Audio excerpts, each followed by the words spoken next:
ultimately the Omnum leads to the question of how is the Kohen Hakav to be considered Gilui HaHelam.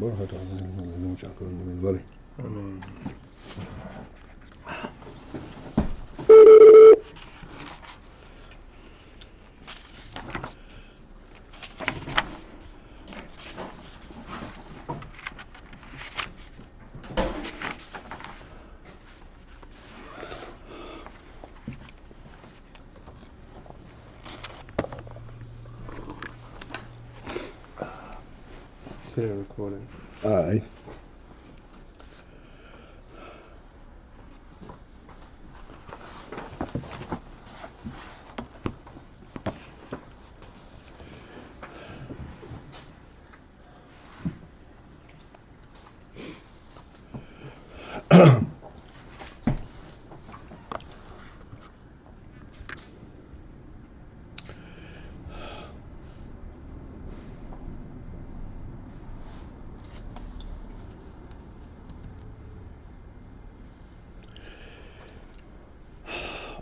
All right, so we are on the end of the third line on the paragraph begins with Omnum.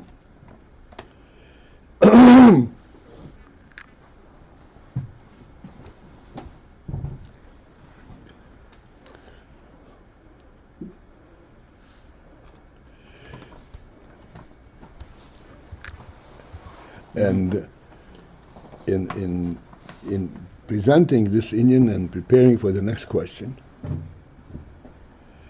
the Rebbe kind of presents a principle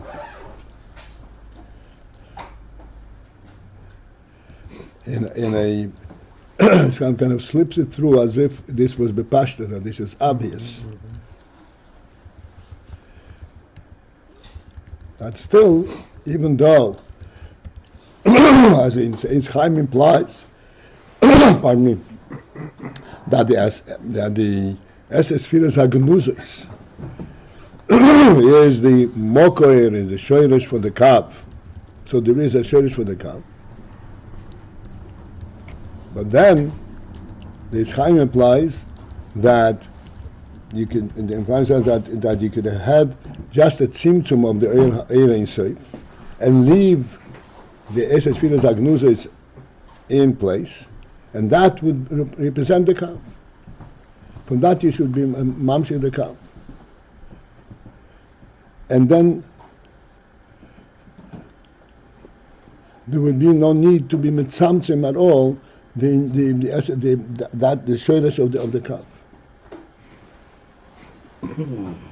So the Rebbe says, nonetheless, we have to understand in principle that even if we follow this trend of thought, there's nonetheless some kind of a tzimtzum in the Oyer HaKav also. In other words, we have to take it for granted that there is a difference between the Oyer HaKav and the sphirot hagnuzos, the way they are in their place. And if that is correct, then how do we then refer to the Oyer HaKav as Gilui HaHelam Mishorshe Yomekoirei? Explain the principle of Gilui HaHelam. Gilui HaHelam means not that you're mamshich from the Helam, but you're revealing the Helam in its place, the way it is in place. This means Gilui HaHelam.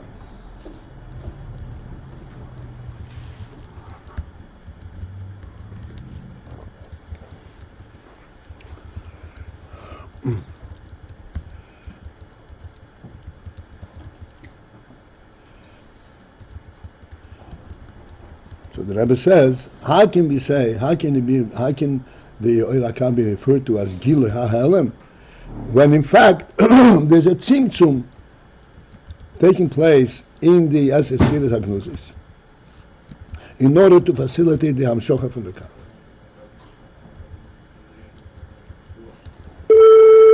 This Inyan, that there is nevertheless a tzimtzum in the Oil HaKav without the need to explain it.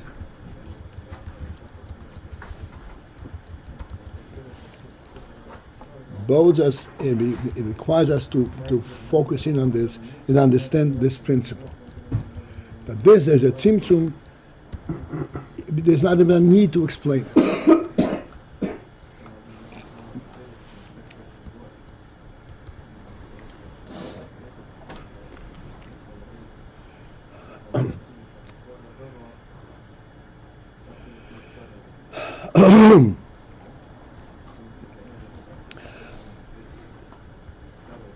So to get a handle on and to understand this implication here,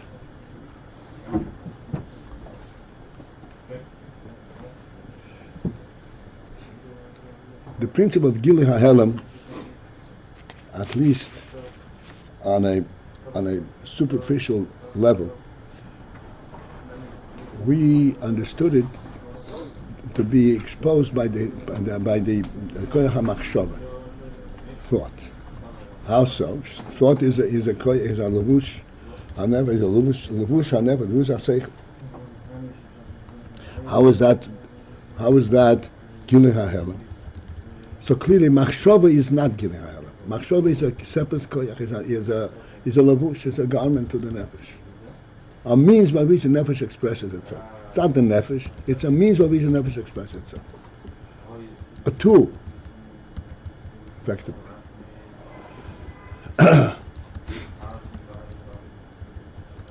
But this tool has a unique a place of honor, so to speak, in that it does not need permission to know what's going on in the mind of the person, in the sechel. It is there while the sechel is, the nefesh is exposing sechel, the machshava is right there with it. It's observing the sechel coming from the nefesh. It's not like two separate steps. For dibur, you have to take the sechel, formulate it into words and into sentences, phrases and sentences, and organize it, and then you can speak of it. Machshava does not require that at all. Machshava watches the sechel coming from the nefesh. Can you pass me a tissue, please? I'm sorry.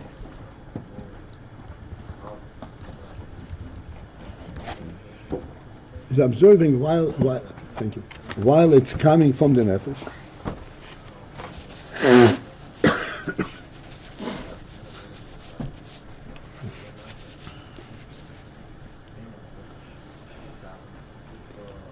And it participates in the sechel coming from the nefesh as it's coming out. It is, so to speak, observing the sechel at its inception, within its source.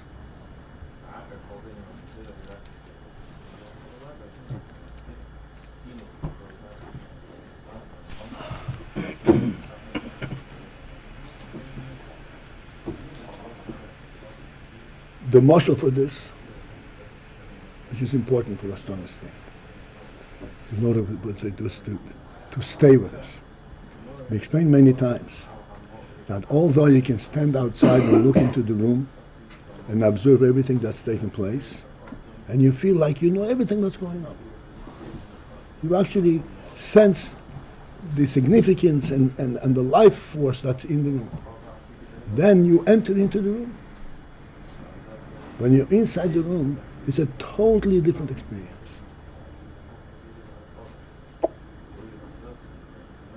When you experience the room without the need to identify anything, you're right there, a part of it.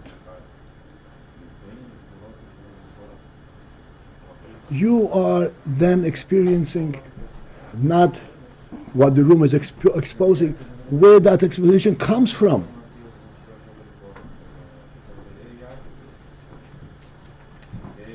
I've said many times, you have a dining room, you put a table. You say, yes, it's suitable. The dining room, the table suits them, it fits into this dining room. Not, I mean, fit size-wise. I mean, fit in terms of the aesthetics of it. And if you didn't put a table in, the dining room would demand to be a table. It's clear that there is a table there, and conceptually.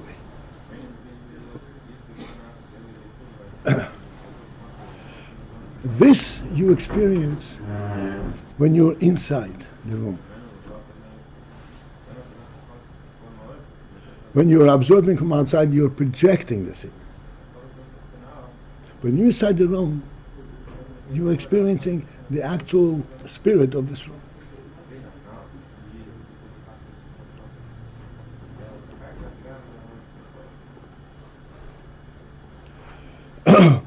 Machshava is privy to sechel at that level.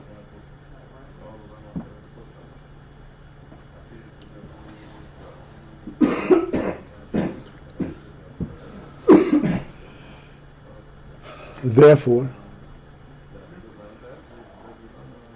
it would be correct for us to say that the sechel, as it is sensed in the machshava, is not a new creation of sechel. It is not that the sechel there is present at this level of machshava. Somehow, miraculously, machshava is able to draw the sechel from its highest spiritual abode and present it in machshava. And when you think of it in machshava, you do not think of it in terms of reasoning, proofs, or anything of this. I've been there, and this is how I know it.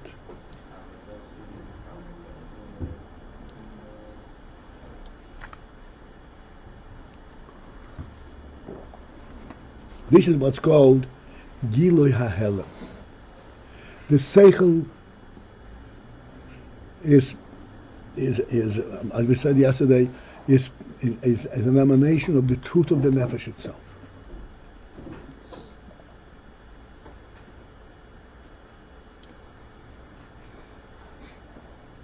But it is part and parcel of the truth of the nefesh. When it comes begilui, it's called gilui hahelem. You megala it, not you megala it in the worldly arena, in the worldly criterion, but in the nefesh criterion.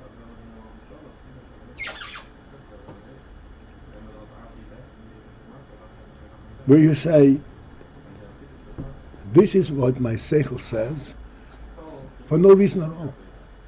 That was for no reason at all. Because the sechel tells me this is the way it should be. I don't even dare ask a question. The sechel tells me more than I can possibly know from observing the sechel.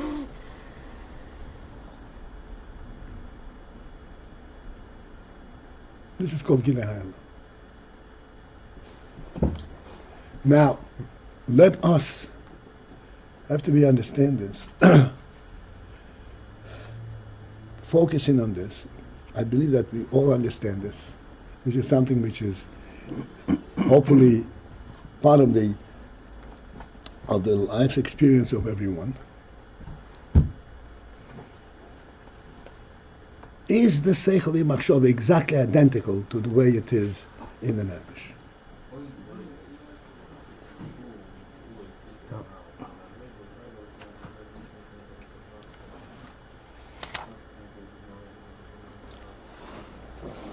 It had to have been identified with its boundaries in order to come into machshava.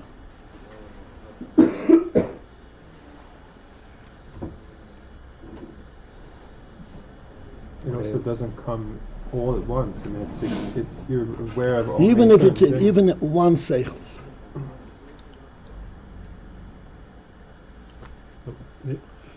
Let me put it in words, and I really would like to have feedback. It is correct to say, what are you thinking? Even though you're thinking the deepest sechel. What are you thinking? It is not correct to say, what are you understanding?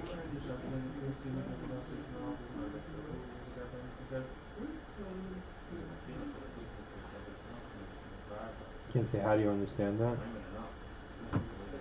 How you understand you could say, because then you begin to think, what made me, I explained yesterday, that you understand because there's an inherent truth in the nefesh. But what are you understanding? In other words, it is not, there's no process in this. A person, just as a person is always thinking, a person is always making sense of what he sees.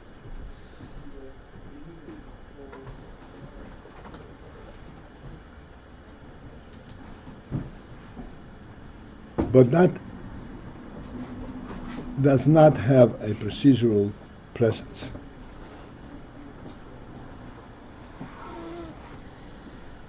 Why? Because this is literally one with the nefesh itself.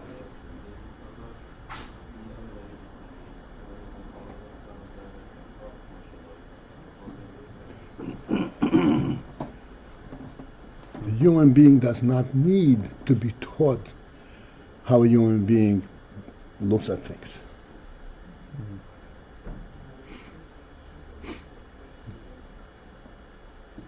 Therefore, it means that this sechel, as it is perceiving machshava, and machshava goes along with the sechel expressing itself, still, when in order to come into machshava, undergoes some kind of a redefinition, reformulation.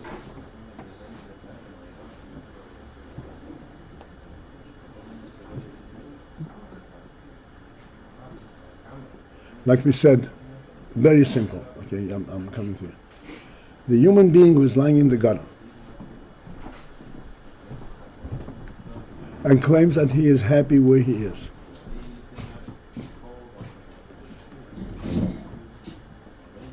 And we say, not only that he is not happy, but that he is lying.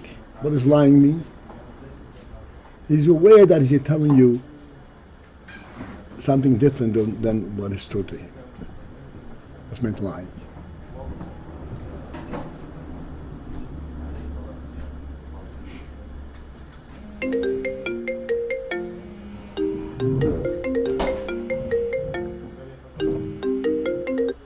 Okay, debut.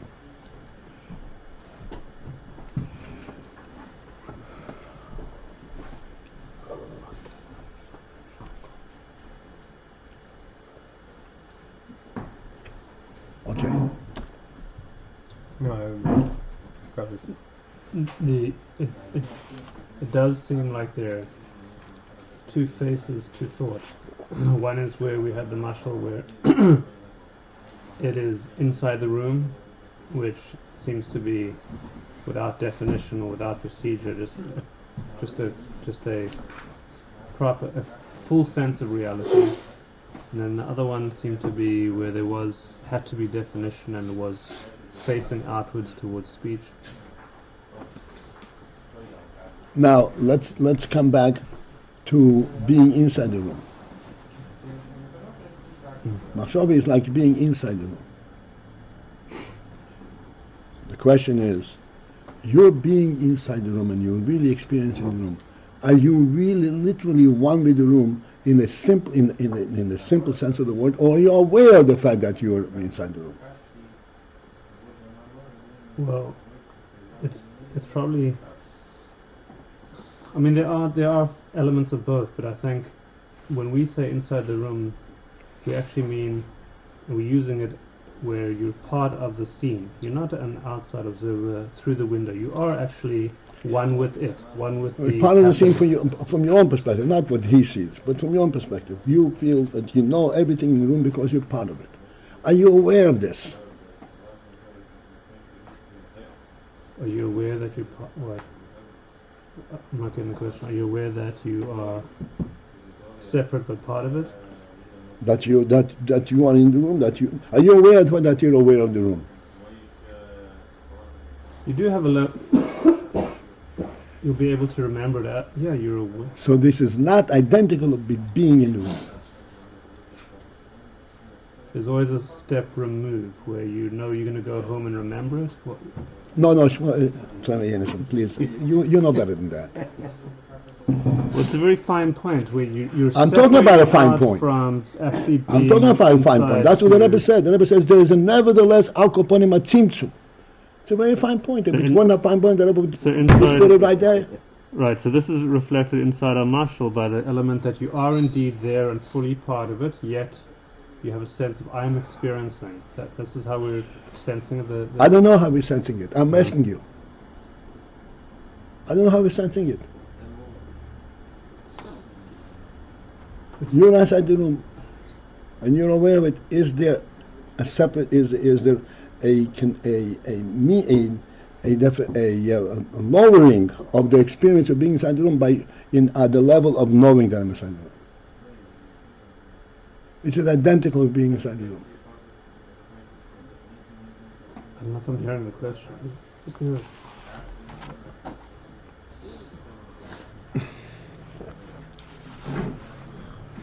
Is it a lowering? I'm not answering. I'm just trying to get what's being asked. No, you can't get it. You have to either you have it or you don't have it. Okay, I don't. This is the sechel order. No, it's not true. You have it. Okay. It's not true. You're trained to question and grab everything by its parameters. But the human sechel is beyond that. Yes, and that's part of the point. We're coming into a setting where it is beyond parameters, and yet within that you're inserting some level of separation. That's right. That's exactly right. That's exactly. So, and we're saying that even if it's beyond parameters, there's a difference between being aware or not being aware of it. Even though you are aware of it without parameters. Your machshava is privy to what's going on in the nefesh order. This distinction, it sounds like not being aware of it would be the guy falls asleep while he's there. He's aware, he's not aware. He's in the room and he's part of it. There's lowering or not being aware. I'm not. So I'm asking this. Yeah. Come on, Shlomo. You don't. This awareness is identical with his being inside. His being inside is a simple reality. The fact that he's aware of it isn't as simple a reality as being in there. No. Even Shmuel says no.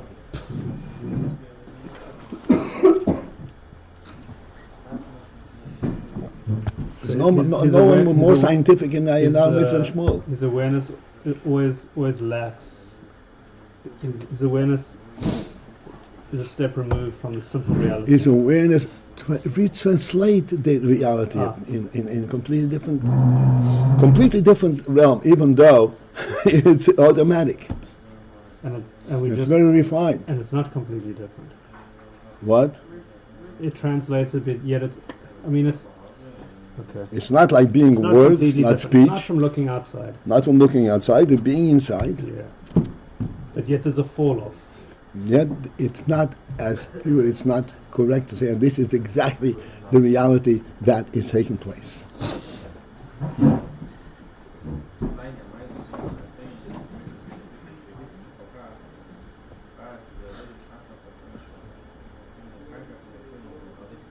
Can I ask something? Sure.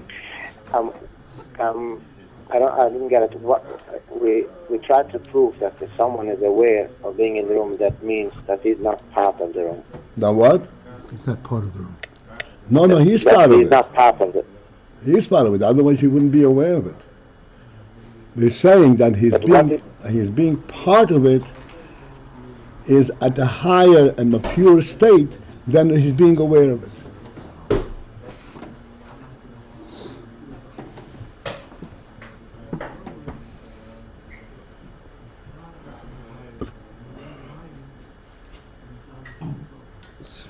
Let me put it, okay. You guys are challenging, and the Rebbe should help and realize how we can break through this. Just show you clearly where the difference is.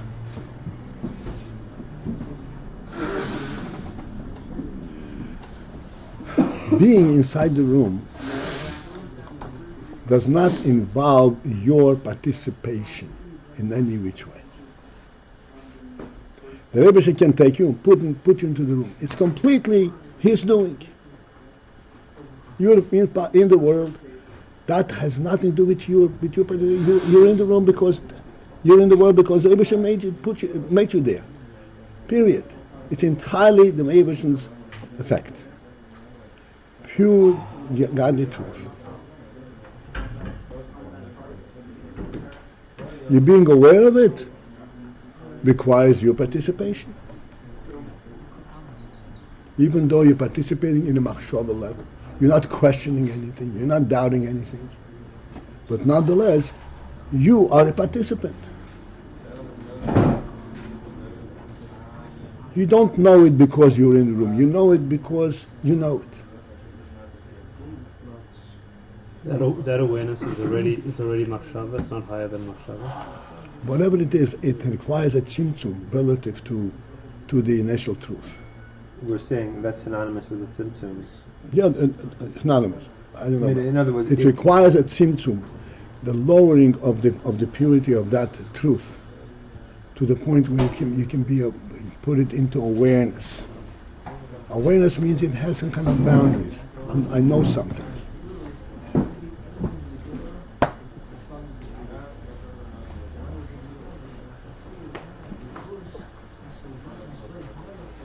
Being in that, you don't know. There's no boundaries at all. This is the godly truth.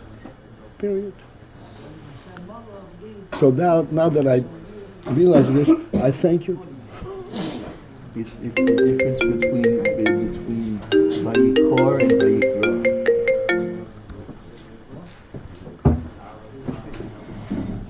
Okay. It's the difference between being. It's too much from this world. Do we have it? Okay.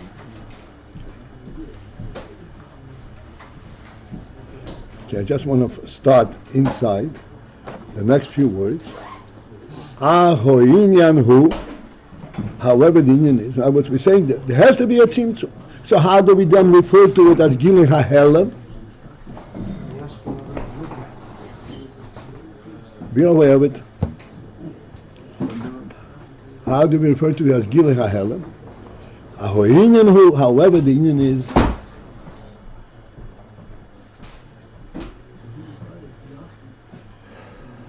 Delefi shitozu, that according to this shita, according to this view, namely, which view? Des sphirot hagnuza is hein shoroshe ha'oiros. As sphirot hagnuza, this is the source, the root of the oiros. Umisham nimsha hakav, and thence the kav is drawn. Tzorich loimar. From this shita we have to say the be'emes that in truth ein oideme hatzimtzum the oir ha'in soif lahatzimtzum shebeshorish u'makir hakav.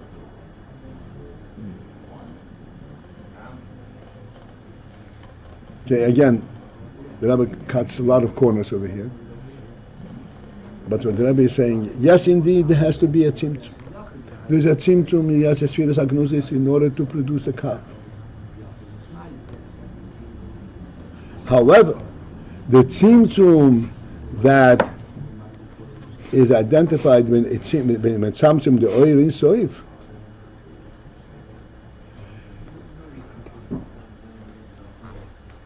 is not the same kind of a tzimtzum as the tzimtzum that is affecting the sphirot hagnuza, the shorish hakav. There is a tzimtzum in both. But the tzimtzum of the sphirot hagnuza, which is the shorish hakav, is of a different caliber, different kind of a tzimtzum than the tzimtzum of the sphirot of the oil in soif. And because of the difference in the tzimtzum, which is going to be explained in Mitzvah, because of the difference in the tzimtzum, the quality of the tzimtzum, it allows us to refer to the kav as being the Gilui HaHelem, even though it went through a tzimtzum.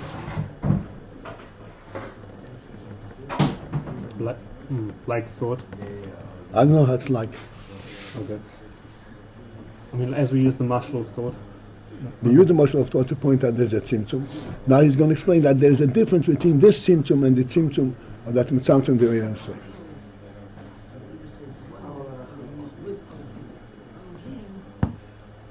So an Ayin Sof is a tzimtzum that creates a completely new arena. So a vacancy and so forth. The tzimtzum in the Shoresh HaKav does not have that type of a profound effect, to the extent that we can refer to the Kav as being Gili HaHelem. It's exactly the same thing that was there before, but it's Gili HaHelem.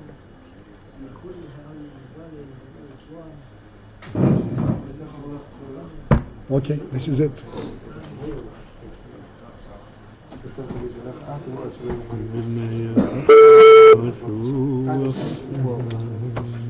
Rabbi?